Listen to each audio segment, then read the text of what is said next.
bersabar, memuji yang mulia, menyebut namanya, tanda rasa cinta. Salam rinduku kasih, salam rinduku Nabi, salam rinduku kasih. Hamdan syakirin, hamdan amin, hamdan yafi ni'amahu wa yukafi mazidah. Rabbi syrah li sadri wa yassir li amri wa hlul 'uqdatam min lisani yafqahu qawli.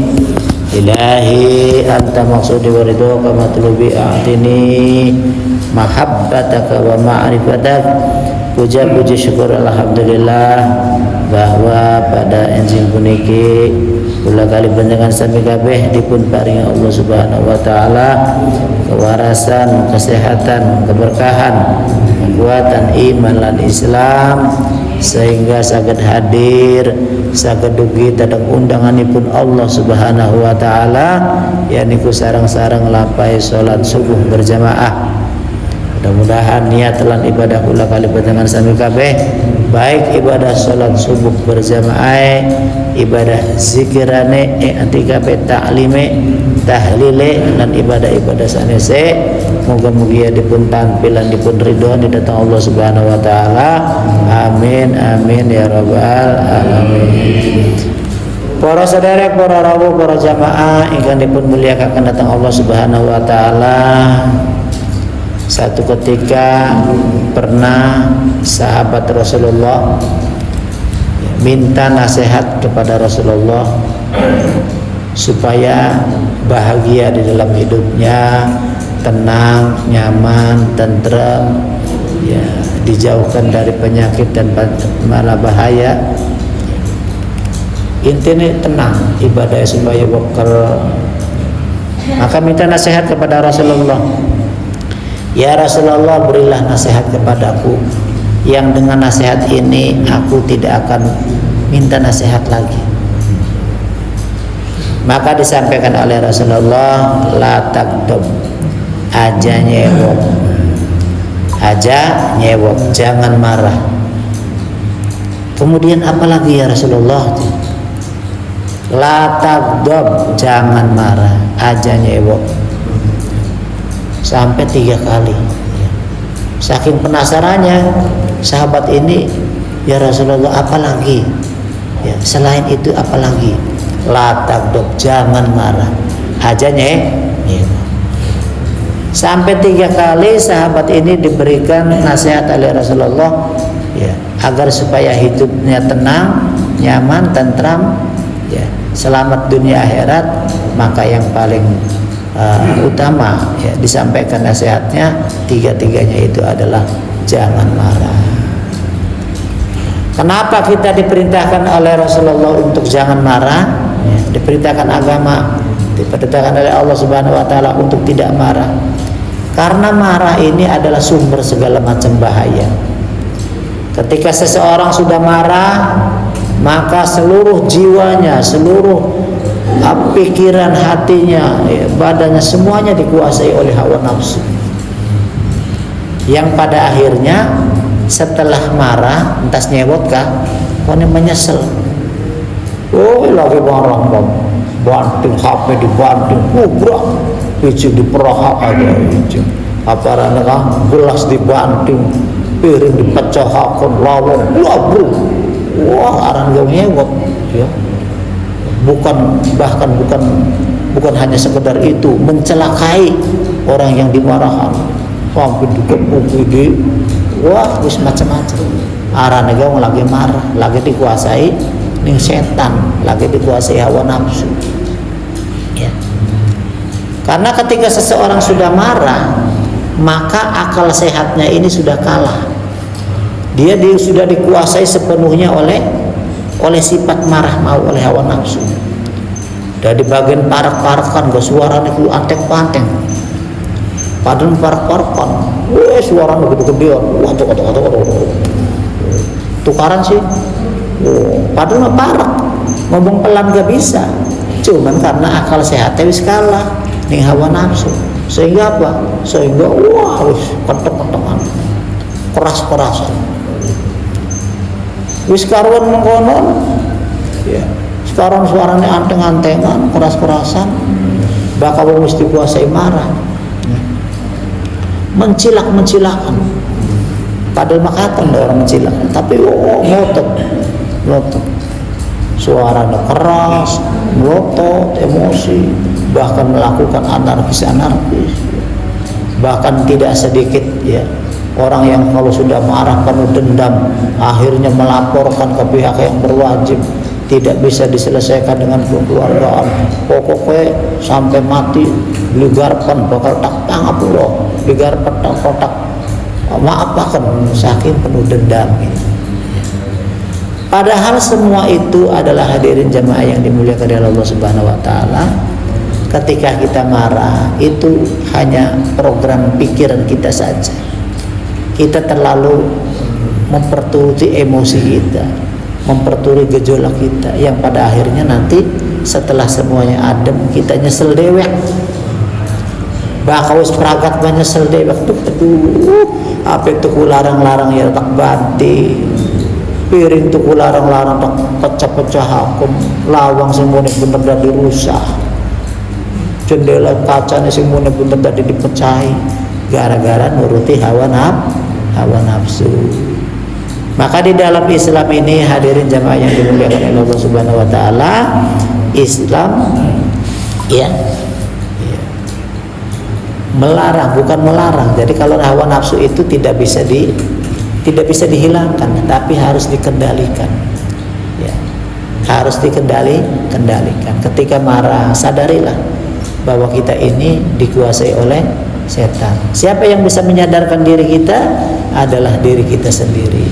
Makanya di dalam Islam ketika marah kita dianjurkan segera tarik nafas, angkat nafas, tenang, lepas, tenangkan.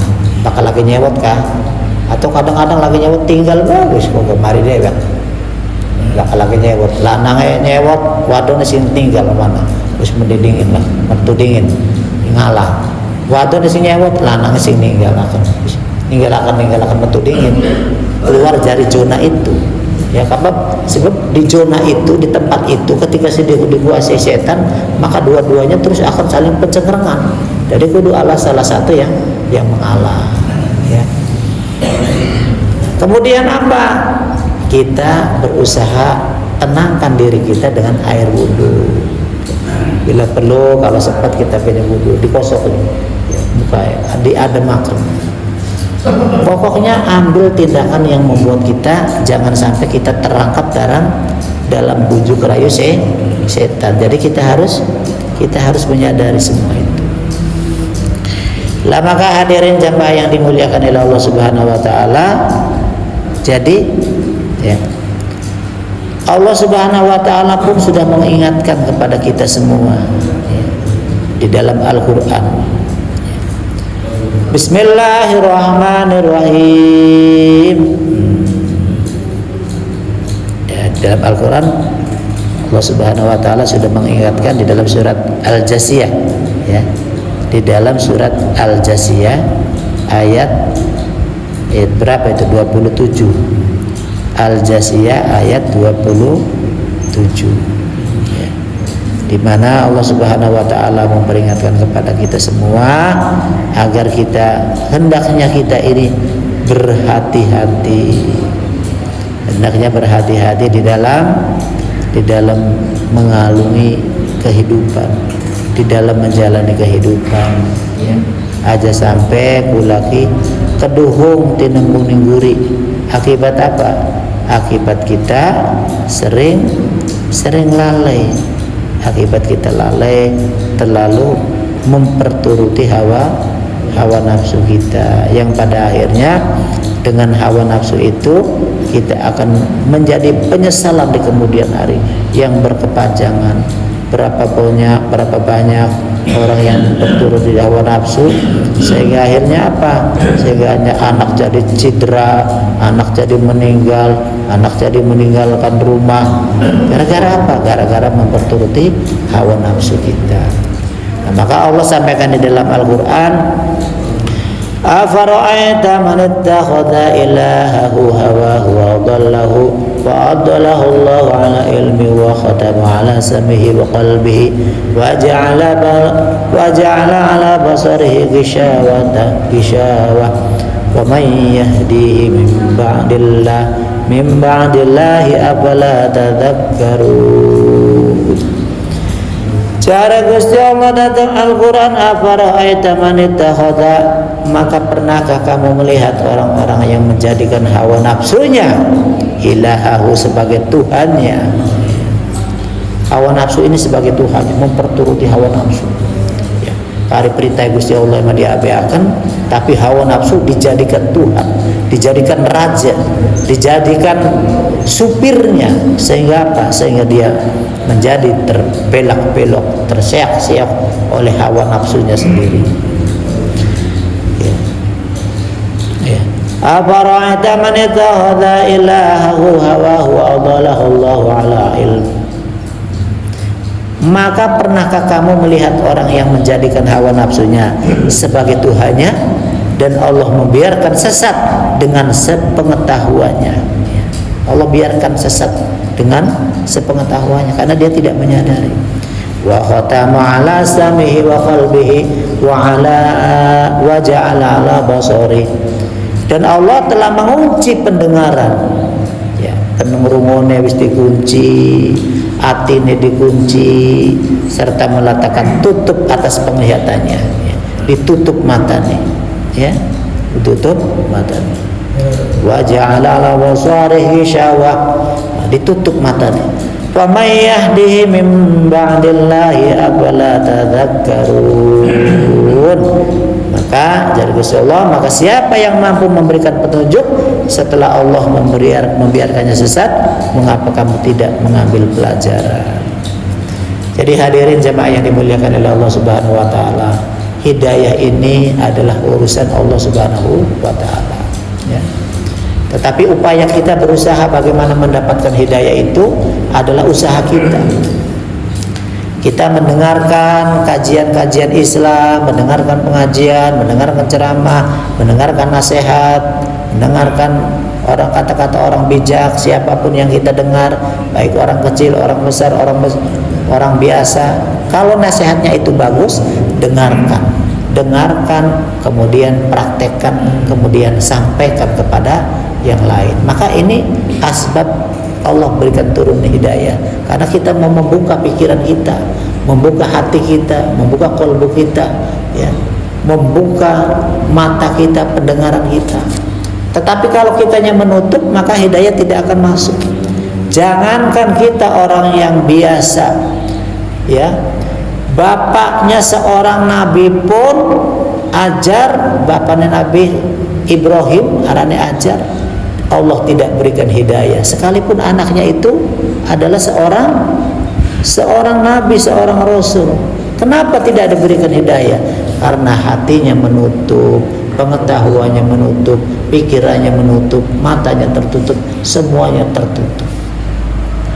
Adalah paman Rasulullah Abu Thalib pun sama, walaupun ponakannya seorang nabi ya, ponakannya seorang rasul, dan beliau adalah pamannya, tetapi Allah tidak berikan hidayah sehingga tetap Abu Thalib ini tidak mendapatkan hidayah dari Allah Subhanahu wa taala. Begitu pula anak dan istrinya Nabi Nuh alaihissalam ya, walaupun istri dan